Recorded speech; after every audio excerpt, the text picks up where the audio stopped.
Well, can you guys explain the no snitching thing? Because I mean, I obviously everyone's been told not to That's old. tattletale, but then like this thing is happening with this rapper right now with Snoop Dogg like getting mad. Like this rapper had a whole like 40 years of possible prison time, and now he's gonna get probation for ratting, and everyone. To me, if I was gonna go to jail, I'd like it. It'd be like, yeah, maybe I can see where tattling is like, okay, I'm not gonna go to jail now, but is it something different? Like, how can people take it so seriously? It's a culture thing in the neighborhood. When no snitching is, don't nobody really want to live under that. They think they do, but you actually don't. And those days are over. That's when men were men, though. That's when the streets took care of itself and things would come around. I don't think that there's been a actual no snitching situation. Shoot, man, since before Kobe Bryant. Like Kobe Bryant snitched on Shaq. Al Sharpton was a fed telling on people. It's out, man. All sorts of. I think everybody snitch nowadays. Whitey Bulger was a snitch, right? Whitey Bulger was a huge snitch. Like was a huge snitch for years. Like for the feds. So man, I don't. That's something. I don't know, man. Here's what my take on it is. I got two takes on this. I was raised in a house that you weren't allowed to say nothing. My mother exposed me to everything at an early age. I knew what my mother did. I knew what the numbers were. I knew what drugs were. I was exposed at an early age. Like my first raid, I was 5 when they raided my mother's house on 89th Street. So at that age, my mother would already tell me in Spanish, cállate la boca, no digas nada. Shut your mouth. No digas nada. Shut your mouth. So as I remember still being like 8 and being on 205 West 88th Street, and a beat cop came up to me and told me to scrub something off the floor. And I told him, why would I scrub it off if I didn't do it? We got into like a very mild conversation. And my stepfather had already married my mother. And he would talk to me. And I remember him walking towards me. And he looked at me in Spanish. He said, no le digas nada, tipo. Don't say nothing to him. So I was always raised to keep my fucking mouth shut. I came from a neighborhood where I played at my godmother's house, you couldn't be a snitch. And then when I moved to Jersey, you couldn't be a snitch. When you get arrested, the first thing you do is to keep your mouth shut.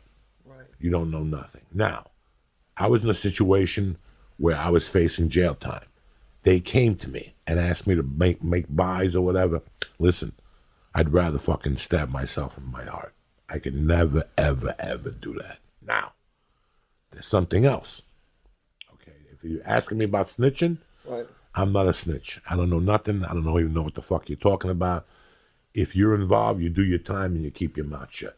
It's not what people think. It's what you know. Character is what fucking, don't let my character ruin my destiny. And character is what you do when nobody else is around. Right.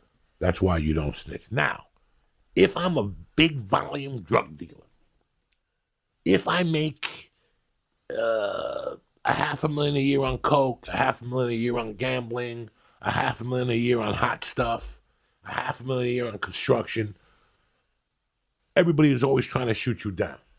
So, number one, for you to get ahead and to get up in that level, you have some dirty cops. I was a punk drug dealer, and I had dirty cops. I had a cop that would give me all the guns he confiscated for coke. So any hot gun, I'd tell him, any hot gun, get 200 cash. I was just shipping them back east. I remember still this guy coming to my house at 2 a.m. on duty with his jaw going from side to side, his eyes spinning in his head and asking me for a gram of coke. Now, when you're in that position there, when you're in the $1 million game, okay, there's going to be times like Michael Dowd. Like Michael Dowd told me a story one time. I told him I was going to go on Bo Dito's podcast, which I still owe an appearance on. And he goes, don't say nothing to Bo that you know me, because one time Bo and his crew were about to arrest somebody. And we saw the paperwork, and we went over there and robbed the guy's drugs. Uh-huh. So when Bo got over there with the rest of the cops, all the drugs were gone. And Bo knew it was us. Okay, when you're making $500,000 a year from drugs, the last thing you need is Ali Siddiq setting shop over there at that funeral parlor. especially if I'm right here. I need Ali to get with his fucking friends, jumping up and down with rap music and fucking cars at night, and we're trying to sell $1 million here. I got a cop in my pocket. I'll tell him to go over and talk to Ali. Go bust Ali, shut him down over there because he's making a racket towards my business. That's part of business. Okay. That's not called the rap. That's not snitching. That's part of business. That's part of business. Ali's got a sister. And I went to a club one night and I called her a fucking cunt or whatever. Ali knows me. Ali knows me. We're friends. He knows I'm a drug dealer.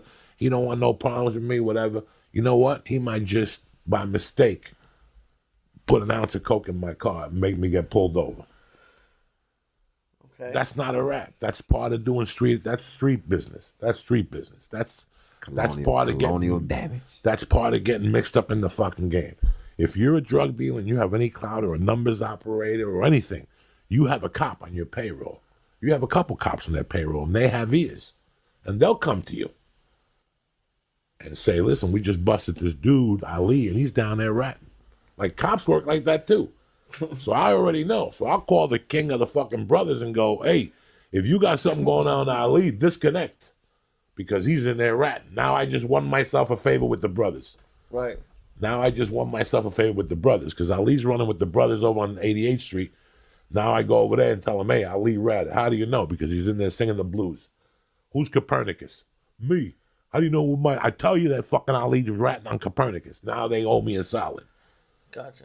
So it's all on the street. It's all about solids. So is it more of, it's not that you're ratting, it's that you're dealing with the cops? Yes, it's that you've made them a partner. Got it. And now they're your partner. 10 Planet Kush, it drains the lactic motherfucking acid. People won't cop to it. The health specialists say, "No, that doesn't happen, Joey." Yes, it fucking does. I got friends at Harvard, bitch. I'm like Garth Brooks. I got friends in high places, motherfuckers.